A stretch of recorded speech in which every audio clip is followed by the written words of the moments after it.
The morning sun poured through the floor-to-ceiling windows of the master bridal suite at the Château de Lumière, casting a warm, golden glow over the chaos. To Eleanor, the light felt like a blessing, a cinematic touch to a day she had been dreaming about since she was a little girl playing dress-up in her mother's oversized pearls. Everything was exactly as it was supposed to be. The air in the room was thick with the scent of white freesias, expensive hairspray, and the crisp, citrusy notes of freshly poured Veuve Clicquot. Around her, a symphony of feminine energy buzzed. 5 bridesmaids, draped in matching silk robes of blush pink, flitted across the plush antique carpets. Makeup artists armed with illuminated mirrors and an arsenal of brushes were blending, contouring, and powdering with military precision. In the center of it all sat Eleanor. If nerves were supposed to plague a bride on her wedding morning, they had completely skipped her. As she stared at her reflection in the gilded vanity mirror, she didn't see a woman crippled by cold feet, she saw a woman who was radiantly, undeniably sure. She was 32, fiercely independent, a successful architect who had built her life with logic and precision. But when it came to Julian, logic had happily taken a backseat to sheer, overwhelming emotion. Julian Kensington. Just thinking his name made a soft smile tug at the corners of her mouth, ruining the lip liner her makeup artist, Sergei, was attempting to apply. "Please, Cherie, you must stop smiling for just one moment," Sergei scolded gently, tapping her chin with a manicured finger. "Save the joy for the altar. Let me give you the perfect pout first." "Sorry, Sergei," Eleanor murmured, though she couldn't quite force her lips into a neutral line. "She can't help it," a voice chimed in from the velvet chaise lounge to her right. "Chloe." Eleanor shifted her gaze to the mirror, catching the reflection of her maid of honor. Chloe was leaning back, swirling a mimosa in her crystal flute, looking effortlessly stunning even with her hair pinned up in large metal clips. They had been best friends since they were 7 years old, bonding over a shared hatred of their second-grade math teacher and a mutual love for illicitly smuggled sour candies. Chloe had been there for every milestone: Eleanor's first heartbreak, her college graduation, the death of her father, and the grueling hours spent studying for her architecture exams. There was no one else in the world Eleanor would have wanted standing right beside her on the most important day of her life. "Look at her," Chloe said to the room at large, her dark eyes shimmering with what looked like unshed tears. "She's practically vibrating. I told Julian last night he's a lucky man, but seeing her today, he has no idea." Eleanor felt a rush of profound affection. "I'm the lucky one, Chloe. And I'm lucky to have you. I know I've been a bit of a bridezilla these past few weeks." "A bit?" Chloe laughed, the sound bright and ringing. "You color-coordinated the rehearsal dinner napkins to the sunset, Elle. But I forgive you. Today is your day. The day my best friend gets her fairytale." The fairytale. It really did feel like one. Eleanor let her mind drift back to the rehearsal dinner the previous evening. It had been a lavish affair held on the chateau's terrace, overlooking a sprawling vineyard. Julian had stood up to give a toast, looking devastatingly handsome in a bespoke charcoal suit. He had captivated the entire room, speaking eloquently about how Eleanor had anchored him, how her family had welcomed him with open arms, and how he promised to spend the rest of his life proving he was worthy of her. But it wasn't the public speech that had made Eleanor's heart flutter, it was the private moment afterward. As the evening wound down and guests began migrating to the hotel bar, Julian had pulled Eleanor into the shadows of the courtyard, pressing her gently against the cool stone wall of the chateau. The moonlight had caught the sharp angles of his jaw and the deep, ocean blue of his eyes. "I hate that we have to sleep in separate rooms tonight," he had whispered, his breath warm against her neck, making her shiver despite the balmy summer air. "Tradition is a nuisance." "It's just one night," Eleanor had replied, smiling as she traced the lapel of his jacket. "And then you have me for the rest of your life." Julian had leaned in, pressing a soft, lingering kiss to her forehead. I want my voice to be the first thing you hear on the day you become my wife, he murmured.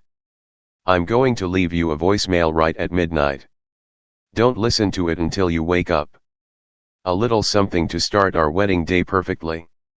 The memory made a fresh wave of warmth bloom in Eleanor's chest. She had fallen asleep last night with a ridiculous, lovesick grin on her face, actively resisting the urge to check her phone when the clock struck 12. She wanted to save it. She wanted to savor it amidst the chaos of the morning. All right, masterpiece completed, Sergei announced, stepping back with a flourish and pulling Eleanor from her reverie. Hair and makeup are perfection. We have exactly 30 minutes before you need to step into the dress. I suggest everyone takes a moment to breathe. The room instantly shifted gears. The bridesmaids scattered to touch up their own makeup or grab a final bite from the pastry tower in the corner. Chloe walked over, gently placing a hand on Eleanor's shoulder, giving it a reassuring squeeze. You look breathtaking, Elle. Seriously, Chloe said softly. I'm going to go check on the florists downstairs. Make sure they didn't mess up the arches. I'll be back in 10 minutes, okay? You're a lifesaver. Thank you, Eleanor replied, reaching up to squeeze Chloe's hand. As Chloe slipped out the heavy oak door of the suite, the noise in the room seemed to settle into a dull, manageable hum. Eleanor stood up, carefully smoothing down the silk of her robe. She walked over to the bay window, looking out over the manicured lawns where rows of white wooden chairs were already set up facing an elaborate floral archway. In just a few hours, she would walk down that grassy aisle. She turned away from the window and walked toward the small antique writing desk in the corner of the room, where she had left her personal belongings. Her pearl earrings lay inside a velvet box, right next to her phone. The phone's screen was dark, but a tiny, rhythmic red light flashed in the top corner. A notification. Eleanor's heart did a familiar, happy little flip. The voicemail. In the flurry of waking up early, coordinating the arrival of the glam squad, and managing her mother's nervous pacing, she had completely forgotten about Julian's midnight promise. She picked up the device, her thumb swiping across the screen. One missed call, Julian Whiteheart. Time, 12:04 a.m. One new voicemail. With a soft sigh, Eleanor walked into the expansive, marble-clad master bathroom and closed the door behind her, craving absolute silence for this moment. She leaned back against the cool marble of the vanity, looking at herself in the mirror one last time. She looked serene. Radiant. Ready. She tapped the screen, raising the phone to her right ear, closing her eyes to fully absorb the sound of the man she loved. The automated voice chimed in. First unheard message. Received today at 12:04 a.m. A soft click sounded, followed by static. Eleanor frowned slightly, pressing the phone tighter against her ear. There was no smooth, deep voice greeting her. Instead, there was a harsh, rhythmic rustling sound. Swish, scuff, swish. It sounded like heavy fabric rubbing against a microphone. Then came the muffled sounds. It wasn't the quiet ambience of Julian's hotel room. There was music in the background, a faint, thumping bass line that sounded suspiciously like the hotel's underground lounge, a place she knew the groomsmen had talked about hitting up for a nightcap. He pocket-dialed me, Eleanor realized, a quiet laugh bubbling up in her throat. He completely forgot about the romantic midnight message, went to the bar with his groomsmen, and his phone went off in his pocket. She felt a brief flicker of annoyance, but it was quickly swallowed by fond amusement. Typical Julian. He was brilliant in the courtroom as a lawyer, but sometimes hopelessly scatterbrained in his personal life. She prepared to pull the phone away and hit delete, deciding she would tease him mercilessly about it later at the reception. But just as she moved her hand, the rustling sound stopped abruptly, as if the phone had been pulled out of a pocket and tossed onto a soft surface. A couch cushion, perhaps. The audio instantly became crystal clear. Told you we shouldn't be down here, a voice whispered. Eleanor froze. Her breath caught in her throat. It was a woman's voice. Breathless. Urgent. And impossibly, terrifyingly familiar. No one is down here, the bar closed 20 minutes ago, came the reply. Eleanor's fingers tightened around the phone until her knuckles turned white. That was Julian. His voice was low, raspy, carrying a tone she had heard 100 times behind the closed doors of their shared apartment. A tone that meant he was hungry. A tone that was meant only for her. But he wasn't talking to her. Julian, wait, what if someone walks in? What if Eleanor's brothers come down? The woman asked, her voice hitching slightly, accompanied by the distinct sound of a zipper being dragged downward. A cold, heavy stone plummeted into Eleanor's stomach. The world around her seemed to tilt violently on its axis. The lavish marble bathroom, the expensive perfume, the golden sunlight, all of it faded into a sharp, tunnel-visioned nightmare. She knew that voice. She had known that voice since she was 7 years old, trading sour candies on the playground. She had heard that voice just 5 minutes ago, telling her she looked breathtaking. Chloe. They're all passed out upstairs, Julian's voice growled softly through the tiny speaker, sounding closer now, as if he were leaning directly over the phone. Stop worrying. I can't help it, Chloe whimpered. The sound of flesh meeting flesh echoed through the line, a wet, sloppy sound of kissing that made bile rise in Eleanor's throat. This is insane. We're literally doing this hours before you marry my best friend. Eleanor couldn't breathe. She was suffocating in a room filled with air. Her lungs refused to expand. She stood paralyzed, glued to the marble counter, a prisoner to the blinking red digits on her phone screen that showed the voicemail still had 2 agonizing minutes left to play. This has to end today, Chloe, Julian's voice came through again, sharp and breathless. Once I put that ring on Eleanor's finger tomorrow, we are done. Completely. No more hotel rooms, no more sneaking around. But I love you, Chloe sobbed softly, the sound pathetic and desperate. You told me you loved me. Julian let out a heavy sigh, a sound of profound irritation that Eleanor had never directed at her, but had heard him use on incompetent co-workers. I care about you, Chloe. You know I do. You're incredible. But be realistic. I can't afford to lose Eleanor's family connections. Her father's firm is handing me a partnership next year just for marrying her. I'm not throwing my future away. Eleanor stared blankly at her own reflection in the mirror. The radiant, blissfully happy bride from 5 minutes ago was gone. Staring back at her was a pale, hollow ghost, perfectly contoured by a makeup artist, standing in a silk robe, listening to the 2 people she loved most in the world systematically destroy her life. One last time, then, Chloe whispered softly, her voice dripping with toxic surrender. Make me forget her for 10 minutes.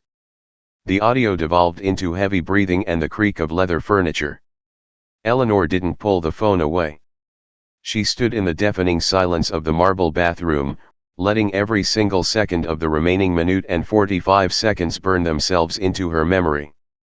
She didn't cry. The betrayal was too massive, too absolute, for something as simple as tears. When the automated voice finally chimed in with, "End of message," the bathroom was dead quiet again. Outside the heavy oak door, she could hear the muffled, joyous laughter of her bridesmaids.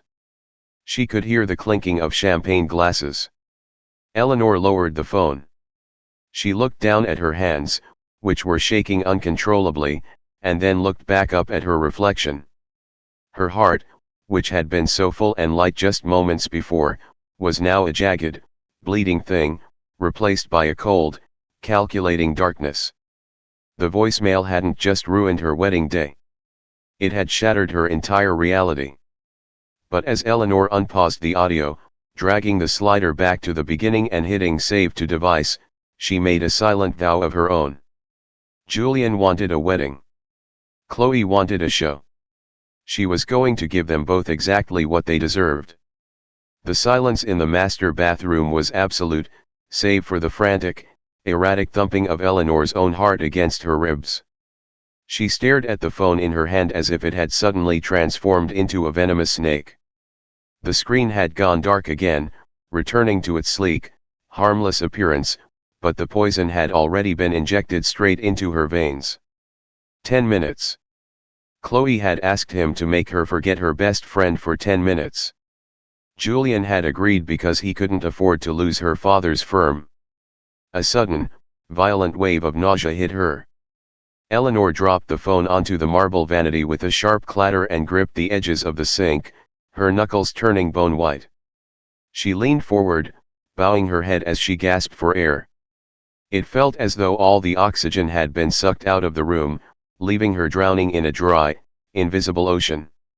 Her chest heaved, her throat constricted, and a raw, ragged sound clawed its way up her windpipe, a half-sob, half-scream that she barely managed to swallow down. She squeezed her eyes shut, but the darkness only offered a canvas for the horrific images her mind was now conjuring. She pictured them down in the hotel's leather-upholstered lounge. She pictured Julian's hands, the same hands that had gently cupped her face just hours prior, roaming over Chloe. She pictured Chloe, the woman who had held her hair back when she was sick with food poisoning in college, looking up at the man Eleanor loved with absolute desperation. The betrayal was so deep, so profound, that it didn't just break her heart, it fractured her entire sense of reality. Every memory she had of the two of them over the last year, every knowing glance they shared at dinner parties, every time Chloe had eagerly asked for details about wedding planning, every time Julian had casually mentioned he was working late, was suddenly painted in a grotesque, mocking light. They hadn't just been having an affair, they had been performing a cruel, elaborate play, and Eleanor had been the oblivious, smiling fool in the front row. "I'm not throwing my future away." Julian's words echoed in the cavernous bathroom, bouncing off the pristine tiles. He didn't love her. He loved her father's architecture firm. He loved the country club memberships, the summer house in the Hamptons, the immediate prestige of marrying an heiress to a real estate empire. He was an incredibly talented lawyer, yes, but he was hungry for a shortcut. Eleanor was just the golden staircase he was using to climb to the top. Slowly, the trembling in Eleanor's hands began to subside. The hot, suffocating panic that had gripped her throat was receding, leaving behind something entirely different. It was cold. It was absolute, freezing, terrifyingly calm ice. She turned on the gold-plated faucet, letting the water run until it was freezing. Cupping her hands, she splashed the icy water against her neck and her chest, avoiding the meticulously applied makeup on her face. She grabbed a thick, monogrammed towel and patted herself dry. When she looked up at the mirror again, the frightened, heartbroken girl was gone. Her hazel eyes were flat and hard. Eleanor picked up her phone, unlocked it, and sent the audio file to her secure cloud storage, her email, and her brother's encrypted server. Then, she deleted the call log. She took a deep, steadying breath, adjusting the silk tie of her robe. She unlocked the heavy oak door and stepped back out into the bridal suite. The transition from the horrifying isolation of the bathroom to the bright, bubbly chaos of the suite was jarring. The scent of hairspray and mimosas hit her instantly. A playlist of upbeat Motown hits was playing softly from a portable speaker. Two of her bridesmaids, Sarah and Maya, were laughing over a shared joke on a cell phone. "Ah, there she is." Sergey, the makeup artist, clapped his hands together. He paused, his expertly sculpted eyebrows furrowing slightly as he looked at her. "Eleanor, darling, are you quite all right? You look a little washed out. Did the nerves finally catch up?" "Just a momentary flutter, Sergey," Eleanor said. Her voice sounded strange to her own ears, too smooth, too steady. "I think I just need some water." "No champagne?" Of course," Maya said, immediately rushing to pour her a glass of iced water from the silver pitcher on the table. Drink up. You've been running on pure adrenaline since 6 this morning. Just then, the main door to the suite swung open. Chloe breezed into the room, a vision of manicured perfection. Her dark hair was now cascading in loose, elegant waves over her shoulders. She held a clipboard against her chest, looking flustered but important. "Crisis averted," Chloe announced, dramatically rolling her eyes as she walked toward the center of the room. "The florists tried to use cream roses instead of the ivory we specifically ordered for the altar arrangements. I swear, if I hadn't gone down there, it would have clashed terribly with your dress, Elle. But I handled it. They are fixing it right now." Chloe turned her bright, beaming smile onto Eleanor. It was the same smile she had worn since they were children. It was a smile that conveyed warmth, loyalty, and sisterhood. Looking at it now made Eleanor's stomach violently revolt. It took every ounce of her willpower, every shred of aristocratic restraint instilled in her by her mother, not to cross the room and slap the woman across the face. "Thank you, Chloe," Eleanor said, her voice eerily quiet. "You really are taking care of everything." "That's what I'm here for," Chloe laughed, walking over and reaching out to adjust the lapel of Eleanor's robe. Eleanor smoothly stepped backward, evading the touch. Chloe's hand hovered in the air for a fraction of a second, a flicker of confusion crossing her dark eyes, before she let it drop. "Actually, Chloe," Eleanor said, keeping her gaze locked dead onto her former best friend's eyes. "Could I speak to you in the bathroom for a moment? Just the two of us. I have a small wardrobe malfunction I need your help with." "Oh. Of course," Chloe said immediately, the confusion vanishing, replaced by eager attentiveness. "Let's go." Eleanor turned and walked back into the marble bathroom, not waiting to see if Chloe was following. She heard the soft click of Chloe's heels on the tile behind her. As soon as Chloe crossed the threshold, Eleanor shut the heavy door and slid the brass deadbolt into place with a definitive thwack. "Okay, what's the emergency?" Chloe asked, setting her clipboard down on the vanity. "Is it the undergarments? I told you that corset was going to be a nightmare to deal with." "There is no corset issue," Eleanor interrupted.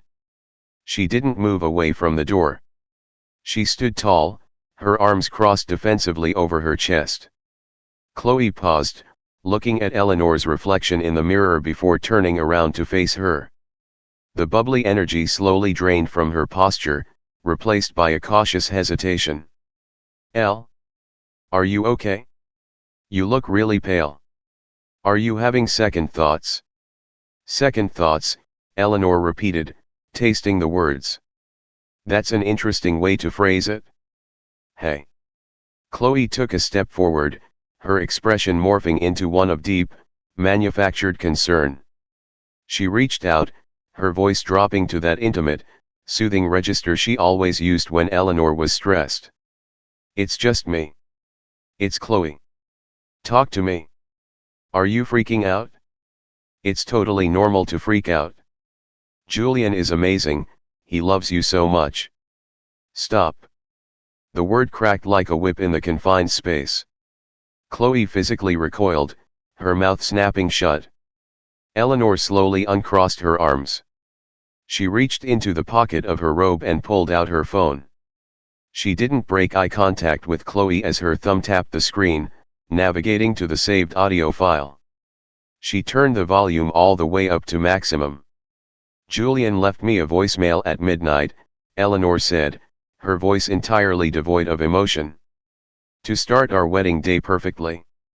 Chloe smiled, though it looked strained now. "That's so sweet of him, Elle. See. He's so thoughtful." "Yes. Thoughtful." Eleanor pressed play. The harsh, rhythmic rustling of fabric filled the bathroom. Chloe's brow furrowed in genuine confusion. But then, the rustling stopped. "Told you we shouldn't be down here," the breathless, urgent voice whispered from the speaker. Chloe's entire body went rigid. The color violently drained from her face, leaving her looking like a wax statue. Her eyes, wide with sudden, unadulterated terror, dropped to the phone in Eleanor's hand and then snapped back up to Eleanor's face.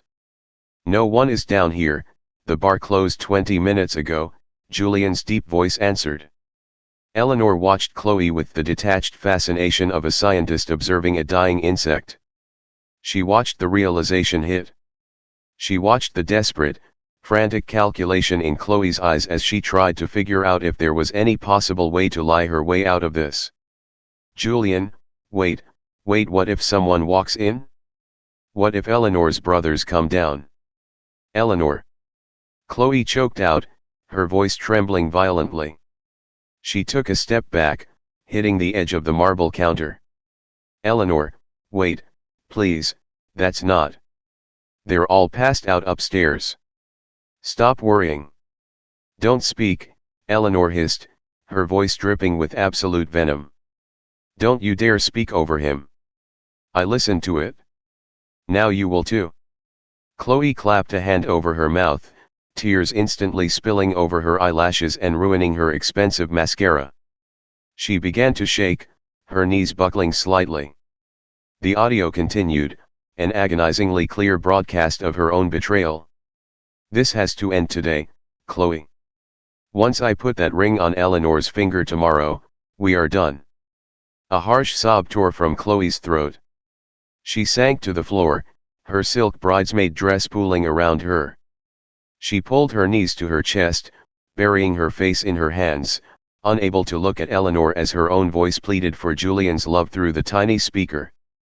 When Julian's voice delivered the final, crushing blow about Eleanor's family connections, Chloe let out a muffled wail of shame. Eleanor hit pause. The sudden silence was heavier than a physical weight. For a long minute, the only sound was Chloe's pathetic, ragged weeping on the floor. Eleanor looked down at her. 25 years of friendship, reduced to a weeping pile of silk and lies on a bathroom floor. "El. Eleanor, please," Chloe gasped, looking up. Her face was a streaked mess of black makeup and snot. "Please, it meant nothing. I swear to God, it meant nothing. It was a mistake. We were drunk, it just happened, I never wanted to hurt you. A mistake." Eleanor laughed, a sharp, humorless bark. "A mistake is ordering the wrong color roses, Chloe. Fucking my fiancé for months behind my back while helping me pick out my wedding dress is a meticulously executed campaign of psychological torture. I love you." Chloe cried, reaching out to grab the hem of Eleanor's robe. "You're my sister. Please, I was just so jealous, I was so stupid, I'm so sorry." Eleanor stepped back, yanking her robe out of Chloe's grasp as if the woman's touch was radioactive. "Get up," Eleanor commanded. Chloe sniffled, looking up with a glimmer of desperate, pathetic hope. Can you ever forgive me?" I said get up." Slowly, shakily, Chloe used the counter to pull herself to her feet. She looked small, utterly broken. "Take off the necklace," Eleanor said, pointing to the delicate diamond pendant resting against Chloe's collarbone, a gift Eleanor had given to all her bridesmaids the night before. Chloe's hand flew to her neck. "Eleanor, please. Take it off." The tone brokered absolutely zero room for negotiation. With trembling fingers, Chloe fumbled with the clasp. It took her 3 tries, but she finally managed to undo it. She held the sparkling diamonds out in the palm of her hand. Eleanor snatched it without touching Chloe's skin and dropped it unceremoniously into the trash can next to the sink. "Now," Eleanor said, stepping aside and gesturing to the heavy oak door. "You are going to walk out of that door. You are going to go straight to your room, pack your bags, and you are going to leave the chateau before I put on my dress. You can't just kick me out," Chloe sobbed, panic flaring in her eyes again. "What will everyone say? What will your mother say? I'm your maid of honor." "You are nothing to me," Eleanor stated, the absolute truth of the statement ringing in the air. When we walk out of here, I am going to tell Sarah and Maya that your mother had a severe medical emergency and you had to leave immediately. You will play along. You will look tragic, you will hug me goodbye, and you will get in a taxi. And what about Julian? Chloe whispered, her eyes darting frantically. Are you going to cancel the wedding? Oh my God, Eleanor, the scandal. Eleanor stepped close to Chloe, so close she could smell the sour scent of fear radiating from her former friend. Julian, Eleanor whispered, her eyes flashing with a terrifying, brilliant darkness, is going to get exactly the wedding he came here for. And you are going to go home and watch your phone, wondering when the bomb is going to drop. Now get out of my sight. Eleanor reached behind her, unbolted the door, and yanked it open. The music and chatter from the suite poured in. Chloe stood frozen for a second, looking at Eleanor with sheer terror. Then, summoning the last scrap of her dignity, she wiped her face, lowered her head, and walked out into the suite. Chloe? Maya asked, looking up from her phone. Oh my God, what's wrong? Why are you crying? Eleanor stepped out behind her, her face a mask of profound, sorrowful sympathy. Girls, she said softly. I have some terrible news. Chloe's mother has been rushed to the hospital. She has to leave right now. Amidst the gasps and immediate flurry of sympathetic hugs from the other bridesmaids, Eleanor caught Chloe's eye one last time. There was no warmth left. Just a promise. Once the door clicked shut behind her former best friend, Eleanor turned to the wardrobe, where her stunning, custom-made silk gown hung in the sunlight. The rehearsal was over. It was time for the main event. The click of the heavy oak door shutting behind Chloe sounded like the final gavel dropping in a courtroom. It was the sound of a verdict being sealed. Inside the bridal suite, the remaining bridesmaids erupted into a flurry of sympathetic murmurs and shocked gasps. Sarah dropped her curling iron, and Maya immediately rushed to Eleanor's side, wrapping a comforting arm around her silk-clad shoulders. Oh my God, Eleanor, I am so sorry, Maya cooed, her eyes wide with genuine distress. Her poor mother. And on your wedding day, of all days. You must be absolutely devastated. It's a tragedy, Eleanor whispered. She kept her head bowed, allowing her hair to fall forward and obscure her face. The trembling in her shoulders wasn't an act. The adrenaline coursing through her veins was so potent it felt like liquid lightning, but she let them misinterpret the tremor as grief. Chloe was completely hysterical. She just needs to be with her family right now. Of course she does, Sarah chimed in, rushing over to hand Eleanor a tissue. Don't you worry about a thing, Elle. Maya and I will step up. We'll handle the train of your dress, we'll hold the bouquet, we'll make sure everything is perfect. You just focus on Julian. Julian. Hearing his name spoken with such bright, untainted reverence made Eleanor's stomach perform a sickening somersault. She took a slow, measured breath, inhaling the cloying scent of hairspray and white fricases, and forced herself to look up. Thank you, girls, Eleanor said, her voice a masterclass in fragile composure. I know it's a shock, but Chloe would want us to carry on. She wouldn't want to ruin the day. We need to keep moving forward. That's the spirit, ma chérie, Sergei announced, sweeping back into the center of the room with his makeup brushes raised like batons. Tears are for the rehearsal, triumph is for the aisle. Now, sit. We must repair the emotional damage to your foundation. Eleanor obediently sat back down at the gilded vanity. As Sergei fluttered around her, dabbing at her cheekbones and reapplying a layer of setting powder, Eleanor allowed her mind to detach from her physical body. She stared at her reflection, feeling entirely disconnected from the beautiful, porcelain-skinned woman in the mirror. She needed a plan. She couldn't just walk down the aisle, slap Julian, and walk away. That was too easy. That would allow him to spin the narrative, to play the heartbroken, jilted groom left at the altar by an unstable bride. He would leverage the public sympathy. He might even try to keep his position at her late father's architecture firm, weaving a web of lies to her older brother, Arthur, who now ran the board of directors. Julian was a phenomenal lawyer.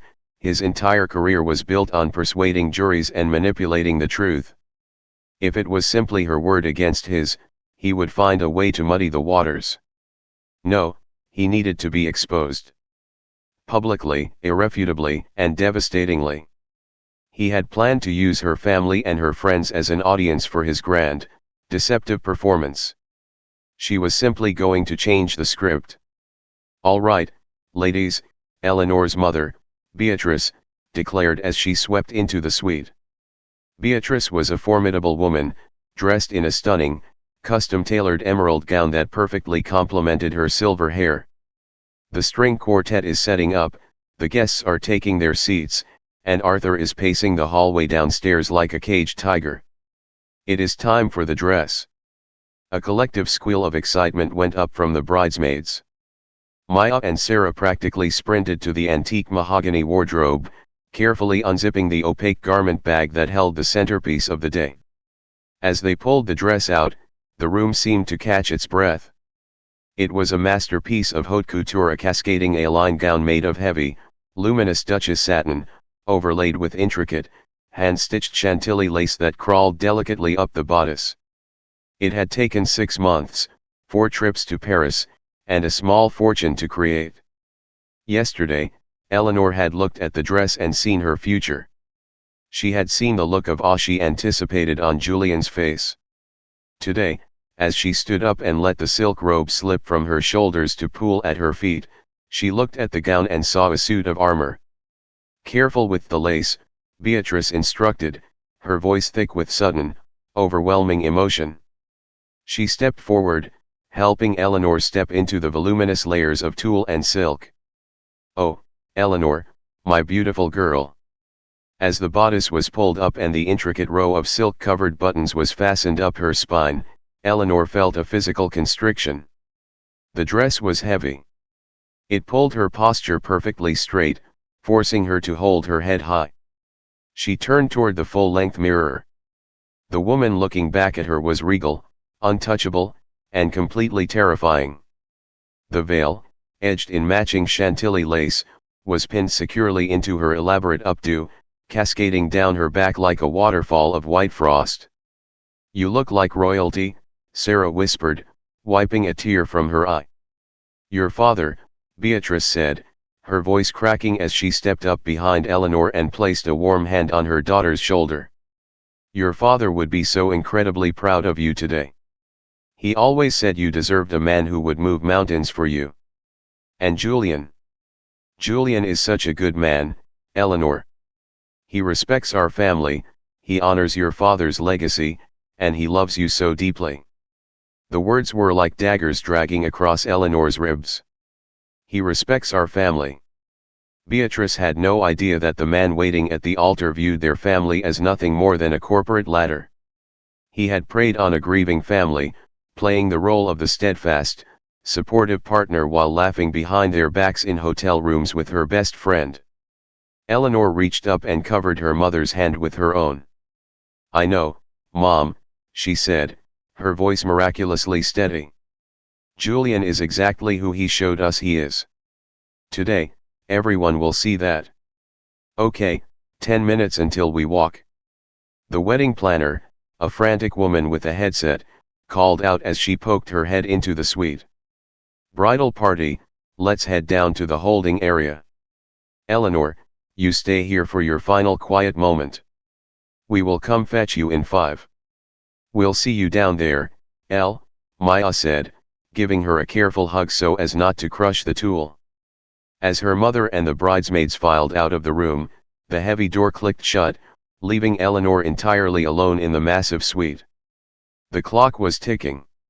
She had 5 minutes. Eleanor hiked up the heavy satin skirt of her gown and practically sprinted back into the marble bathroom. She grabbed her phone from the vanity. She opened her contacts and scrolled rapidly until she found the number for Marcus, the head audiovisual engineer for the venue. She had worked closely with him over the past 3 weeks to ensure the acoustics for the string quartet and the microphones for the vows were absolutely flawless. Her fingers flew across the screen, drafting a text message with surgical precision. To Marcus, A/V lead. Marcus, emergency change of plans. I need a massive favor, and I will double your final invoice if you pull this off flawlessly. I am sending an audio file to your work email right now. During the ceremony, when it is my turn to say my vows, I am going to look directly at the sound booth and touch my left earring. When I do that, you cut the altar microphones and play this audio file over the main speakers at maximum volume. Do not ask questions. Do not hesitate. If you understand, reply yes. She hit send. Her heart hammered against her ribs like a trapped bird. She quickly attached the downloaded voicemail file to an email and fired it off to Marcus's address. She stood staring at the phone, watching the seconds tick by on the digital clock. 12:41 p.m. 12:42 p.m. If Marcus refused, if he was too afraid of ruining the wedding, her entire plan would collapse. She would have to confront Julian at the altar with her own voice, which she knew would inevitably crack under the weight of the betrayal. She needed Julian's own voice to be the executioner. At 12:43 p.m., the phone buzzed in her palm. From Marcus, A/V lead. File received and loaded. Queued up on channel 4. I see the signal, I hit play. You're the boss. A dark, triumphant smile touched the corners of Eleanor's mouth. It was a cold, sharp expression that entirely disrupted the angelic softness of her bridal makeup. Perfect, she whispered to the empty room. She slipped the phone into the small, hidden pocket sewn into the layers of tulle in her skirt, a practical design feature she had insisted upon during her fittings. She walked out of the bathroom just as a soft knock echoed through the suite. The door opened, and her older brother, Arthur, stepped in. Arthur looked striking in his formal morning suit. He had their father's sharp jawline and calculating eyes that softened entirely the moment they landed on his little sister. Wow, Arthur breathed, stopping dead in his tracks. He shook his head, a proud, emotional smile spreading across his face. Ellie, you look incredible. You really do. Thank you, Artie, Eleanor said, stepping forward to take his outstretched hands. Mom told me about Chloe's mother, Arthur said softly, his brow furrowing with concern. Are you okay? I know how much you wanted Chloe standing up there with you. It's terrible timing. It's fine, Eleanor lied smoothly, squeezing his hands. Chloe did what she had to do. I have you to walk me down the aisle, and that's what matters. Arthur smiled, raising one of her hands to kiss her knuckles. Julian is practically vibrating at the altar. I've never seen a man look so eager to sign away his freedom. I told him if he ever makes you cry, I'll use the firm's legal team to ruin his life. He laughed, a deep, rumbling sound. I was joking, mostly. He's a good guy. Dad would have liked him. A sharp, phantom pain lanced through Eleanor's chest. The urge to scream the truth, to collapse into her older brother's arms and let him tear Julian apart with his bare hands, was overwhelming. Arthur fiercely protected their family. If he knew what was on that audio file, Julian wouldn't make it out of the chateau conscious. But Eleanor pushed the urge down, locking it away in the darkest corner of her mind. Julian had humiliated her privately. He had stripped her of her agency and her dignity behind closed doors. She was not going to let her brother fight this battle for her in the shadows.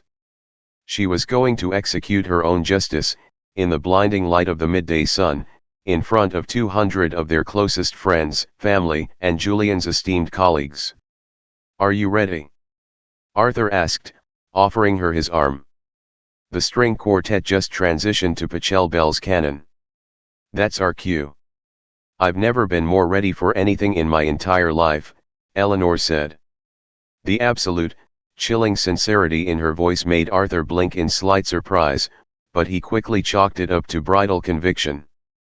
She looped her arm through his, clutching the bouquet of white freesias and ivory roses tightly in her other hand. Together, they walked out of the bridal suite, down the long, carpeted hallway adorned with antique oil paintings, and approached the grand, sweeping staircase that led to the chateau's main foyer. Through the massive, open double doors at the bottom of the stairs, Eleanor could see the perfectly manicured lawn, bathed in glorious summer sunlight.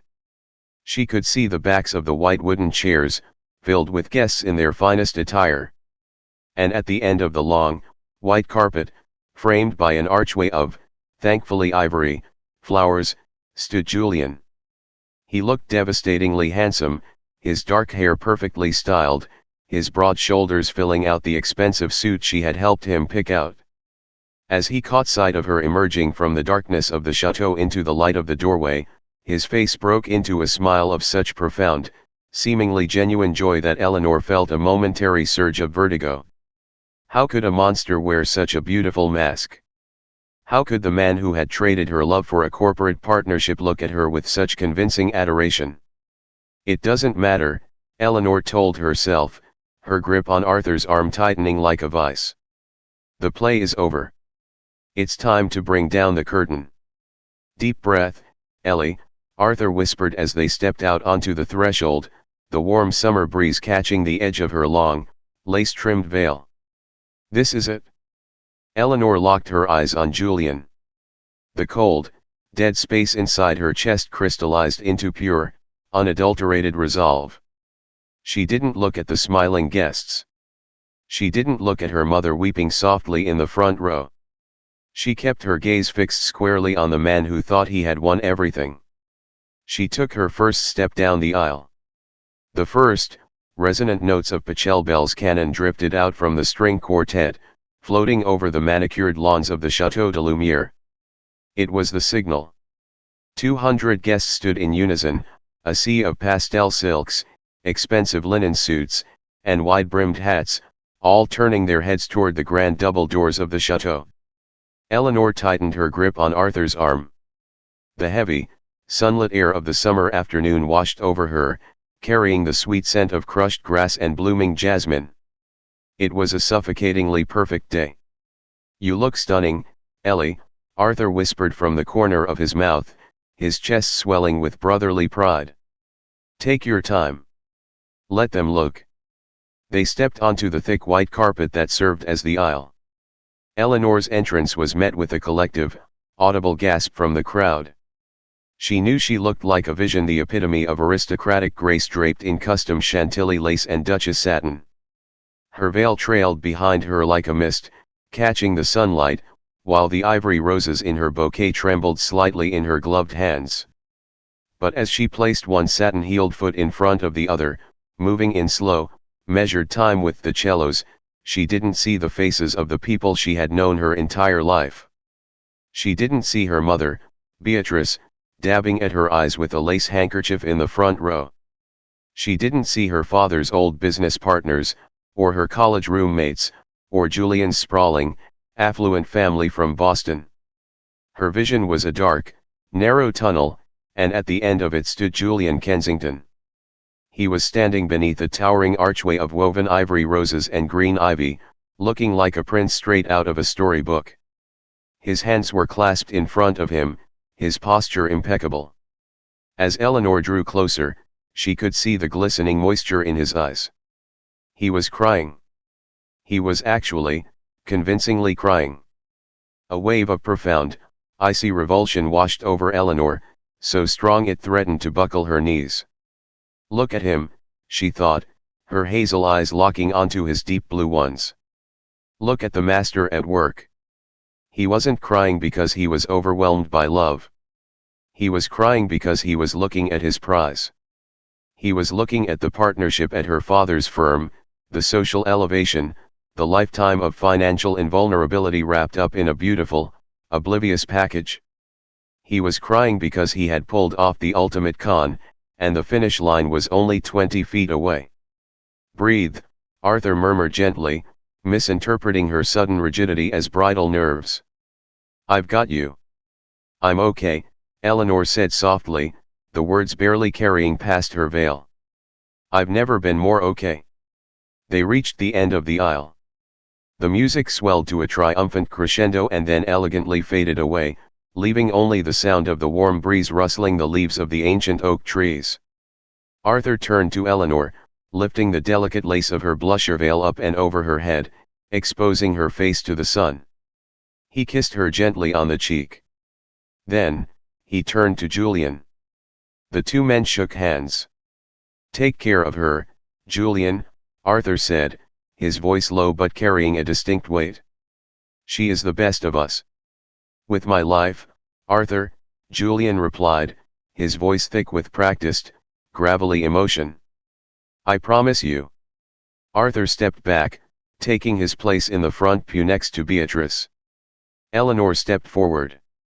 Julian reached out, taking both of her hands in his. His skin was warm.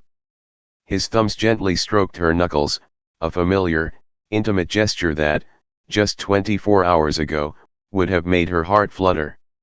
Now, it took every ounce of her aristocratic conditioning not to flinch, not to yank her hands away and scrub them raw. She forced her facial muscles to remain relaxed, molding her expression into a mask of serene bridal devotion. You look like an angel, Elle," Julian whispered, leaning in close so only she could hear. His eyes darted quickly to the empty space to her left. "Where is Chloe?" Eleanor didn't miss a beat. "Family emergency. Her mother was rushed to the hospital. She had to leave right before I put my dress on." A flicker of something. Was it panic? Relief? Guilt flashed behind Julian's eyes, so fast that anyone else would have missed it. But Eleanor was no longer looking at him with the blind eyes of a lover, she was looking at him with the piercing scrutiny of a prosecutor. "God, that's terrible," Julian murmured smoothly, his brow furrowing in perfect, manufactured concern. "Is she okay? We should call her immediately after the ceremony." "I'm sure she's exactly where she needs to be," Eleanor replied, her voice eerily level. Before Julian could process the strange cadence of her response, the priest, Father Thomas, stepped forward, opening his leather-bound binder. He raised a hand, and a hush fell over the 200 guests. "Dearly beloved," Father Thomas began, his voice echoing beautifully through the high-end microphone seamlessly integrated into the floral arch. "We are gathered here today, in the sight of God and the presence of these witnesses, to join Eleanor and Julian in holy matrimony. Marriage is not to be entered into lightly, but reverently, honestly, and deliberately." Every word Father Thomas spoke felt like a heavy iron bell tolling in the silent courtyard. "Honestly." Eleanor kept her eyes fixed on Julian's chest, watching the steady rise and fall of his breathing. He stood there, bathing in the sunlight and the adoration of the crowd, completely untouched by the weight of the vows he was about to make a mockery of.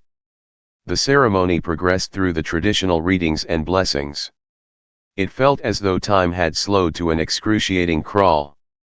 Eleanor existed in a suspended state of adrenaline, her mind hyper-focused, her body thrumming with a dark, electric anticipation. "Julian and Eleanor have chosen to write their own vows," Father Thomas announced, smiling warmly at the couple. He gestured to Julian. "Julian, you may begin." Julian cleared his throat. He didn't pull out a piece of paper. He had memorized them. Of course he had. He wanted to look her directly in the eye. "Eleanor," Julian began, his voice ringing out clear and resonant over the outdoor speakers. He squeezed her hands. "From the moment I met you, you have been my sanctuary. In a world that is so often chaotic and unpredictable, your love has been my constant. You are my anchor." A few sympathetic ahs rippled through the audience.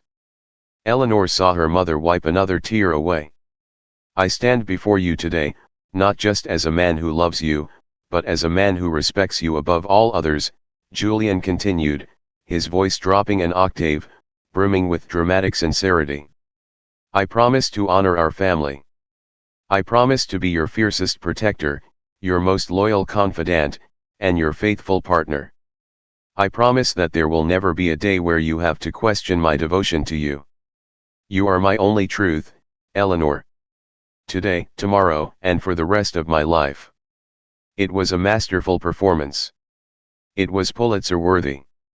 If Eleanor hadn't spent the morning listening to him barter away their marriage for a fast track to a corporate partnership, she would have been weeping. Instead, she simply smiled. A small, tight, terrifyingly composed smile. Beautiful, Father Thomas whispered, dabbing his own brow with a handkerchief. He turned to Eleanor. Eleanor. Your vows. The silence that fell over the courtyard was absolute. 200 pairs of eyes were fixed on the bride in the magnificent lace dress. Eleanor slowly pulled her hands out of Julian's grasp. He looked slightly confused by the withdrawal, but he maintained his soft, encouraging smile. Eleanor didn't speak. She took a slow, deliberate breath, letting the silence stretch until it became heavy, almost uncomfortable. She looked out at the sea of faces. She saw Arthur leaning forward slightly, sensing a shift in the atmosphere. She saw Julian's mother looking confused. Then, Eleanor shifted her gaze over the heads of the seated guests, looking all the way to the back of the lawn, where a small white tent had been erected to house the audiovisual equipment. Through the sheer mesh of the tent, she made eye contact with Marcus, the A/V engineer. He was wearing bulky headphones, his hand hovering over a massive mixing board. Eleanor raised her right hand. Slowly, deliberately, she reached up to her earlobe, her gloved fingers brushing against the heavy pearl and diamond earring her father had given her on her 18th birthday. She pressed it firmly. Click.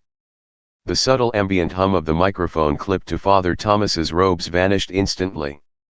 The live feed was dead. Julian frowned, leaning forward. Eleanor? Are you all right? The mic cut out. He didn't get to finish his sentence. From the 6 massive, high-fidelity speakers strategically positioned around the courtyard, a sound erupted. It wasn't the soft, trembling voice of a bride reciting her vows. It was a harsh, rhythmic rustling. Swish, scuff, swish. The sound blasted at maximum volume, echoing off the stone walls of the chateau. The guests jolted in their seats. Father Thomas tapped his microphone, looking wildly confused.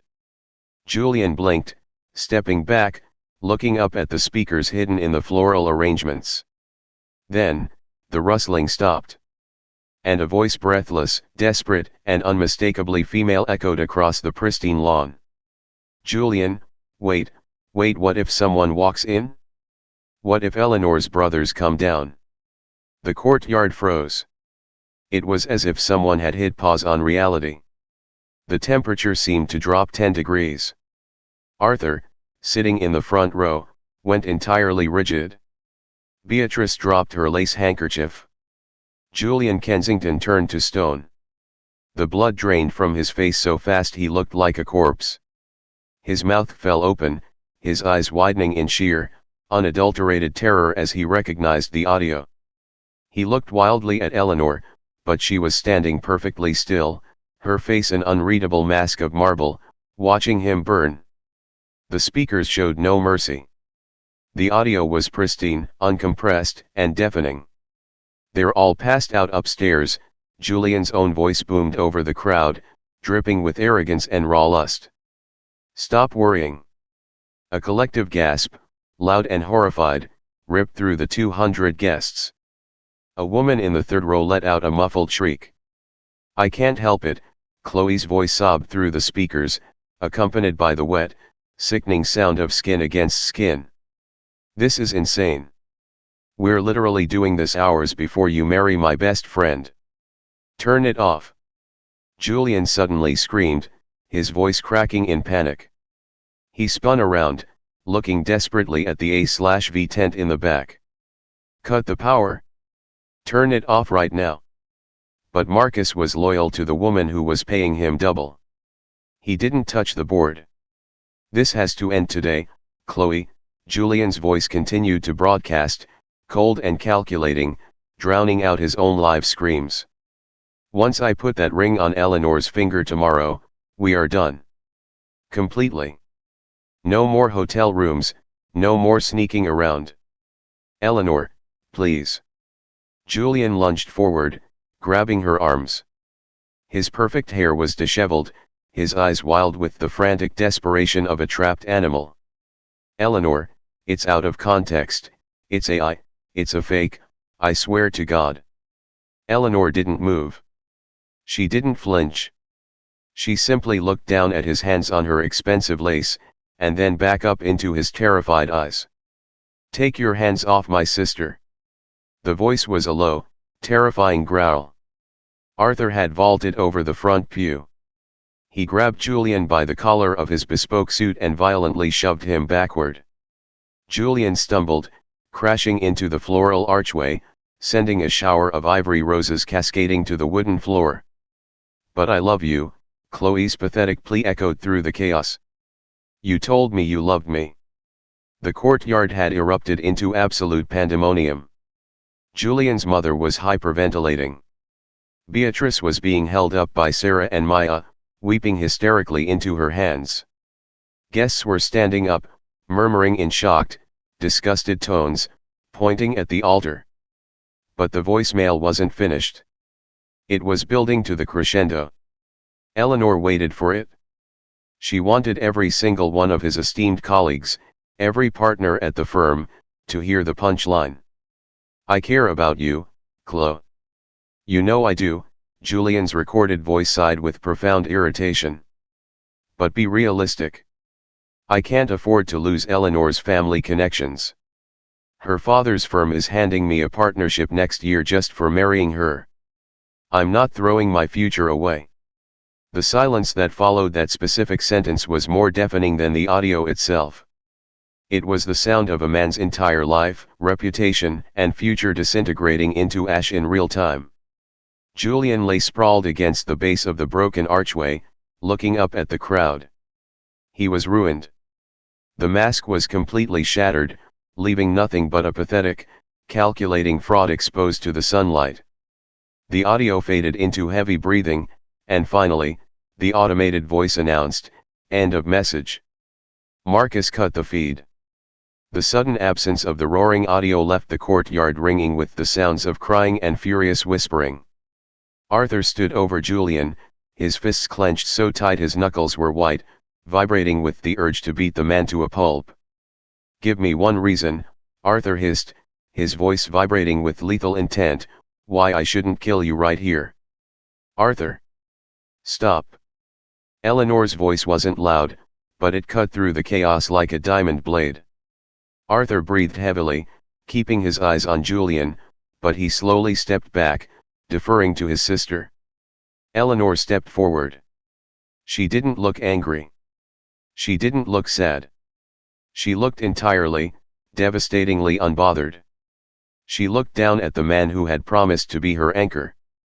Julian scrambled to his knees, tears streaming down his face, reaching out to grasp the hem of her heavy satin dress. "Eleanor.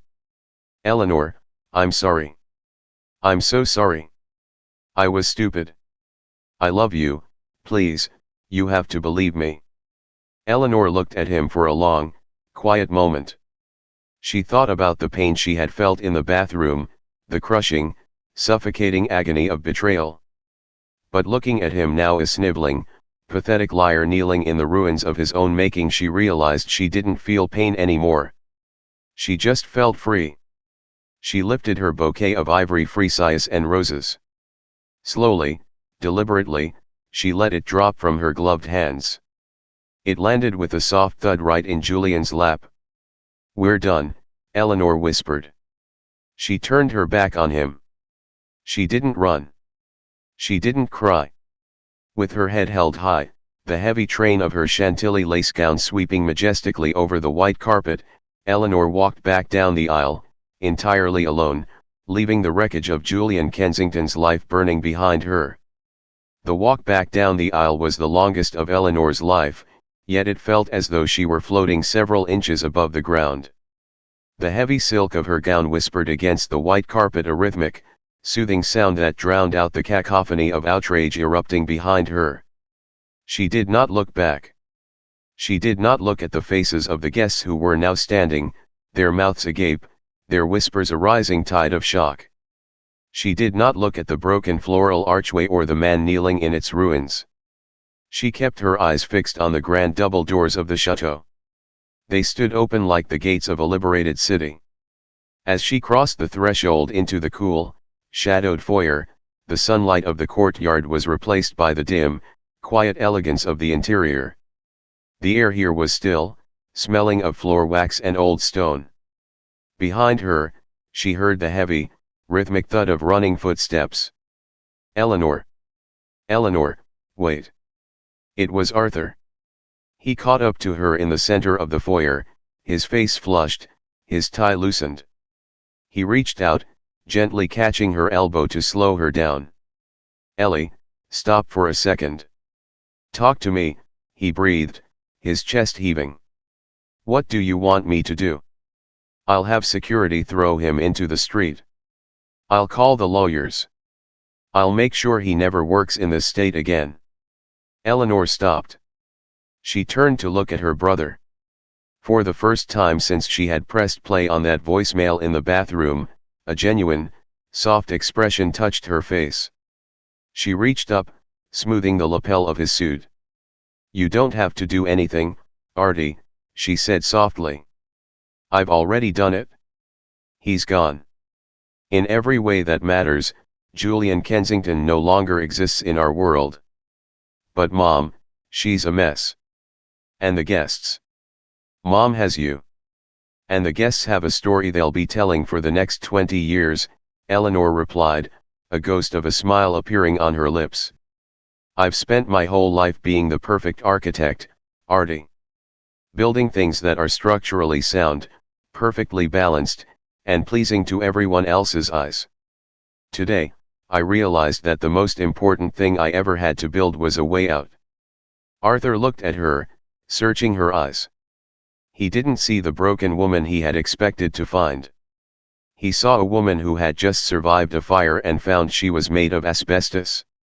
He nodded slowly, a look of profound respect crossing his features. "Where are you going?" he asked. "To the honeymoon," she said simply. "By yourself?" "I think I'm the only person I want to spend time with right now." Arthur let out a short, surprised laugh. He leaned in, kissing her forehead. "The car is out front. The driver is waiting to take the happy couple to the airport. I'll handle the fallout here. I'll tell everyone the reception is cancelled, though I suspect most of them will be too busy gossiping to notice the lack of cake. Thanks, Artie. I love you. I love you too, Ellie. Go. Don't look back." Eleanor turned and walked toward the main entrance. A black town car stood idling at the curb, a "just married" sign hanging precariously from the trunk, a cruel joke of a decoration that Julian had probably organized himself to add to the authenticity of his performance. The driver, a young man who looked like he had seen far too many wedding dramas in his career, hopped out to open the door. He looked at Eleanor, then looked at the empty space beside her, his eyebrows shooting up. Is the groom coming, ma'am?" "The groom had a change of heart," Eleanor said, her voice clear and resonant. "And I had a change of life. Take me to the airport. International terminal." The driver didn't ask another question. He helped her gather the voluminous layers of her dress into the back seat. As the door clicked shut, the silence of the car's interior felt like a warm blanket. Eleanor leaned back against the leather, watching the Chateau de Lumière shrink in the rearview mirror as they pulled down the long, gravel driveway. She reached up, her fingers fumbling with the pins in her hair. One by one, she pulled them out, tossing them onto the floor of the car. She yanked the heavy lace veil from her head, feeling a sudden lightness in her neck. She unzipped the small hidden pocket in her skirt and pulled out her phone. There were 42 missed calls. 12 from Chloe. 30 from Julian. 16 text messages, ranging from Julian's "please let me explain" to Chloe's "I'm going to kill myself if you don't talk to me." Eleanor didn't read them. She switched the phone to airplane mode and stared out the window at the passing countryside. The airport was a blur of surrealism. She walked through the terminal in her wedding dress, her train draped over her arm, her hair a wild, loose mane of blonde waves. She was a spectacle, a bride on the run, but she felt no shame. People stared, some whispered, and one woman in a Starbucks line actually gave her a thumbs up. She reached the gate just as the flight to Maldives, via Dubai, was beginning its final boarding call. She had her passport and her carry-on, which she had packed herself 3 days ago with bikinis and sundresses, never imagining she'd be using them as a solo survival kit. "Ma'am?" the gate agent asked, staring at the white satin and lace. Are you okay?" "I'm perfect," Eleanor said, handing over her boarding pass. "Is there any chance I could upgrade to first class? I've decided to start my new life with a bit more legroom." 48 hours later, the world was a different color. The air in the Maldives was thick with the scent of salt, damp earth, and tropical hibiscus. The sound of the Indian Ocean was a constant, low-frequency hum, the turquoise water lapping gently against the stilts of her private overwater villa.